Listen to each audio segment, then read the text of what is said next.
So everybody's been talking about these new fragrances from Charlotte Tilbury.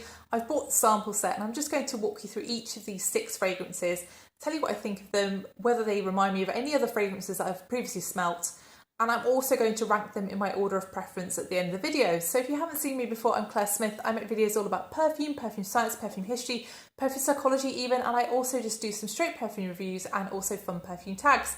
So if that kind of thing interests you and you haven't already done so, then please do consider subscribing, and also please like this video if you do end up enjoying this kind of content. So Charlotte Tilbury is no stranger to making fragrances and to marketing them. She made Scent of a Dream back in 2016.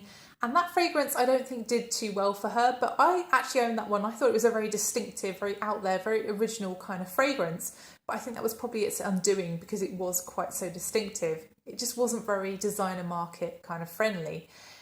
That fragrance I didn't personally love, and I can see why it wasn't as popular as perhaps she might have hoped. So that was long discontinued, and she's brought out these 6 new fragrances. And I'm mentioning Scent of a Dream really because Scent of a Dream was based around the idea of her living and her experiences in Ibiza growing up. And these 6 fragrances are based around that same idea, her memories of Ibiza, but also they reflect her creating different positive energies, which I think Scent of a Dream was also meant to do.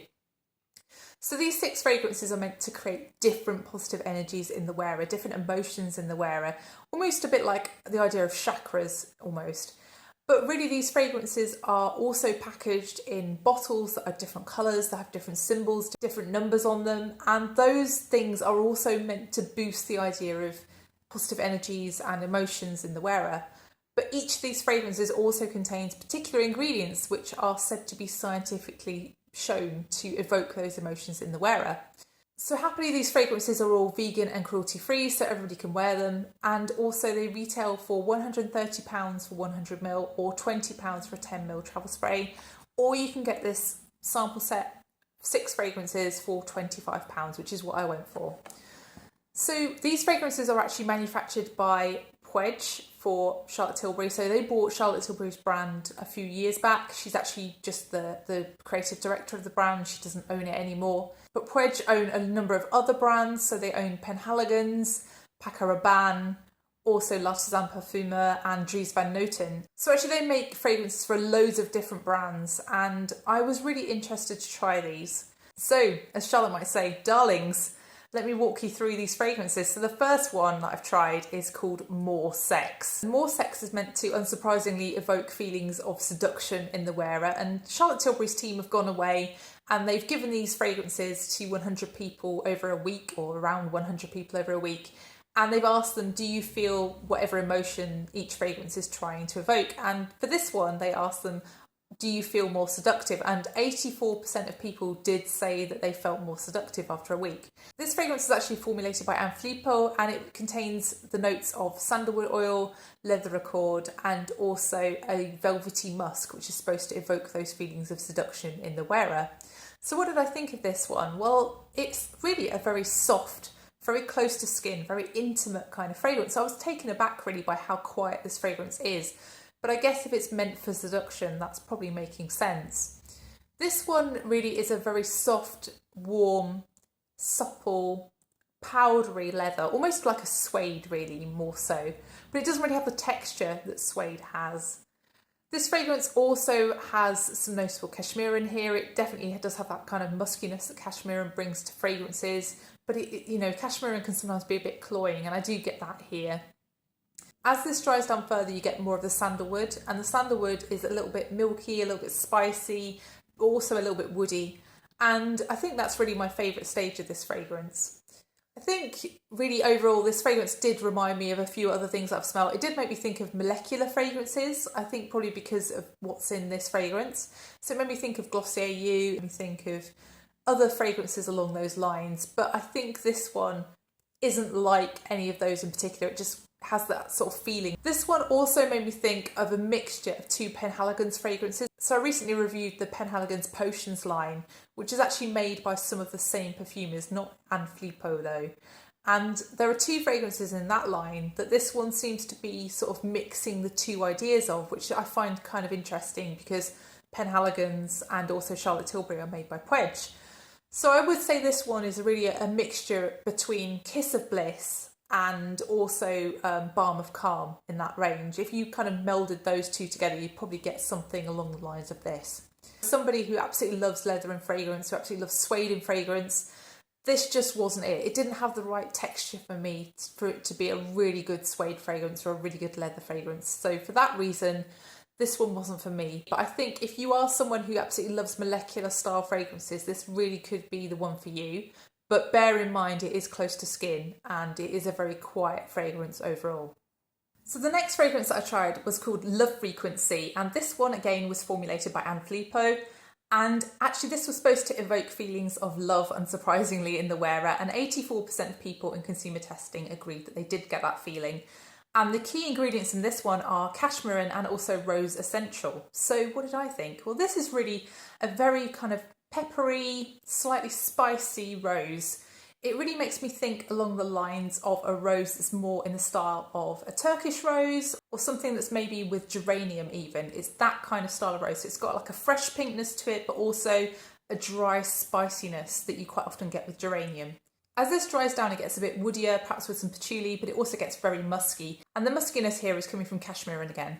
So there's not really much more to say about this fragrance. I think this one was slightly stronger than the first one that I tried, but actually it became a skin scent quite quickly, even though it was quite loud in the beginning. But on my skin, it did last for a long, long time. For me, this one just felt a little bit like it could have been more interesting. There could have been something in the dry down to hold your interest. I really did like the Turkish rose at the beginning. I liked that peppery feeling. I really like geranium in fragrances.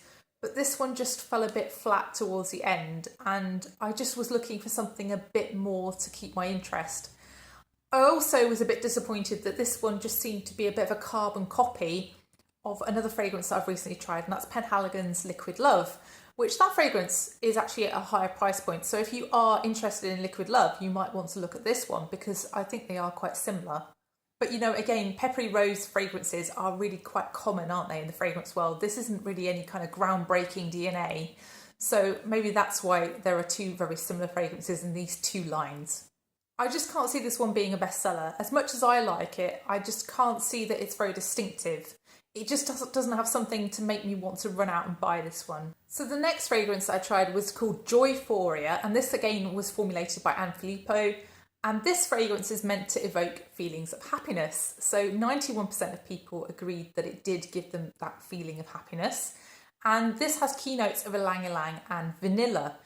So what did I think of this one? This is really the best at actually evoking what it's aiming at for me. I really did think that this made me feel happy.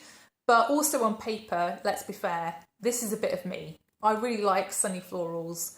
I really like coconut water and fragrances generally, and vanilla is just a very friendly note, isn't it? So this one was always going to be a winner.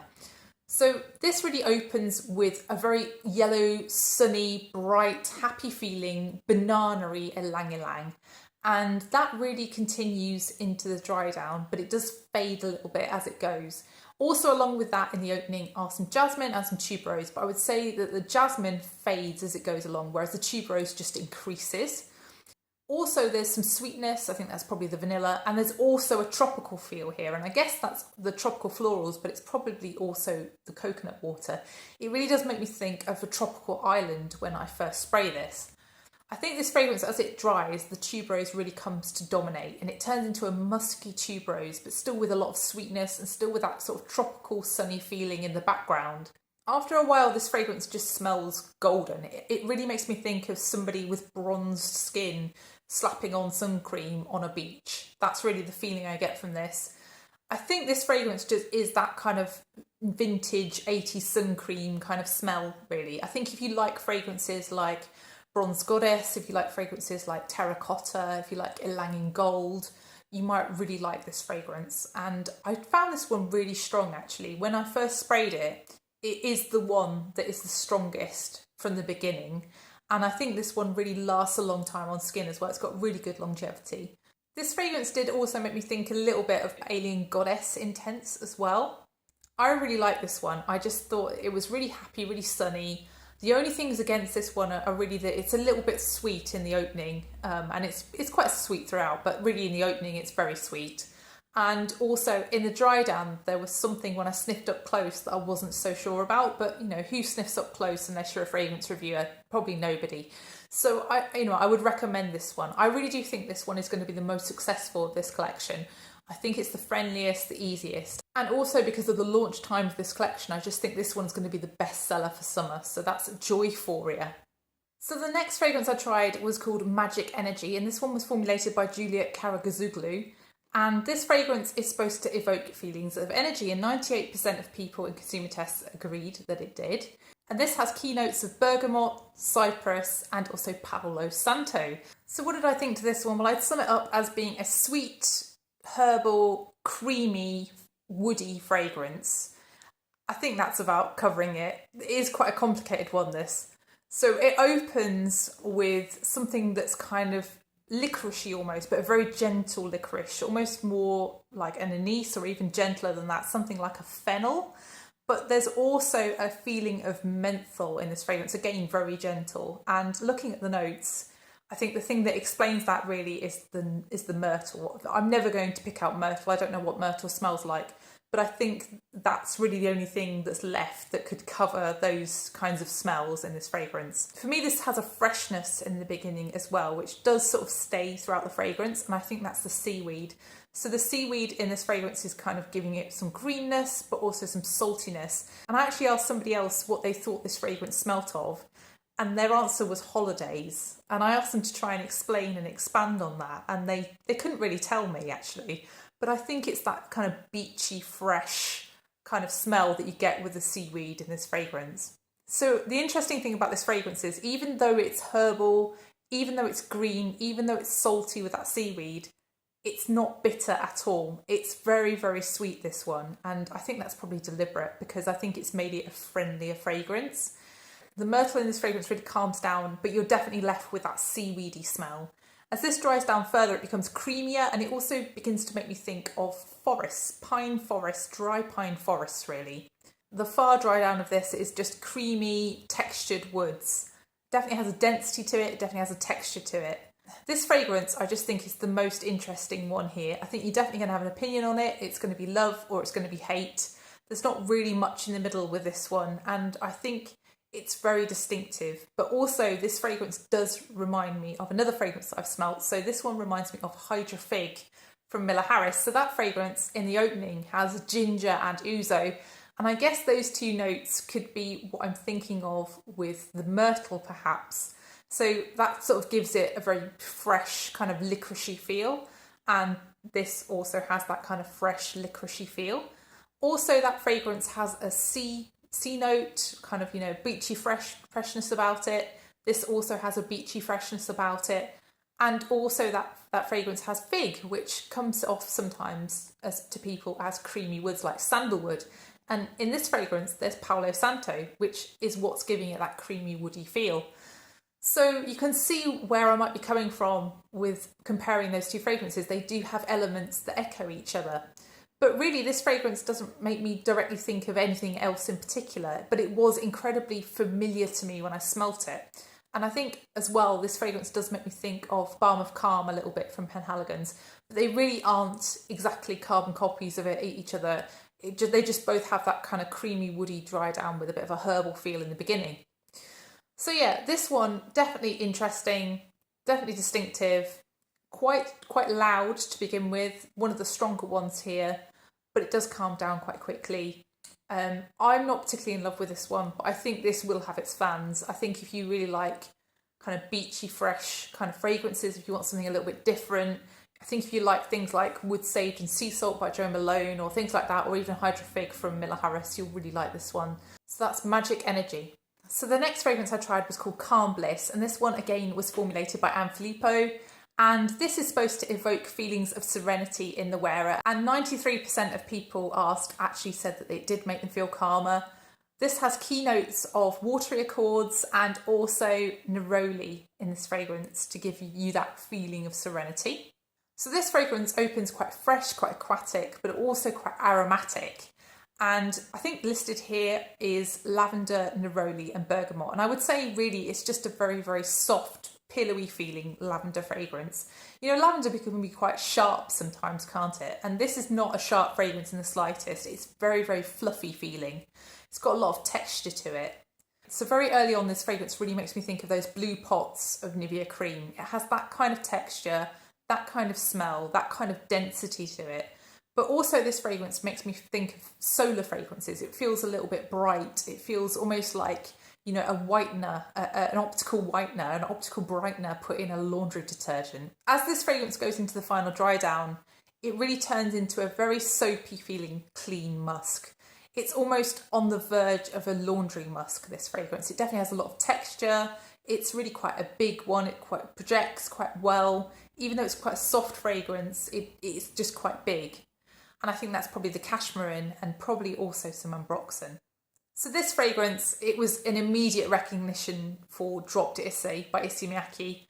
I think if you like that fragrance, this one is going to be just not as good somehow. It's just not as pleasing to me, this fragrance. I think this one just feels a little bit less interesting than Drop, because Drop has that beautiful lilac at the beginning. And I think really you could probably save yourself a good £100 by just buying Drop. But, you know, this one's worth a try. I think if you like very soft lavender fragrances, even something softer than Lovely, something softer than Lieb, something softer than Guerlain, this kind of thing is going to be for you. I think really if you like soapy clean fragrances as well, you might really enjoy this one. I just thought that this sort of turned into something less interesting by the dry down. But I think this fragrance is probably just meant to be all about the texture. It's all about the feeling of being enveloped in this kind of scent bubble with this one. It's just very dense. So that's Calm Bliss.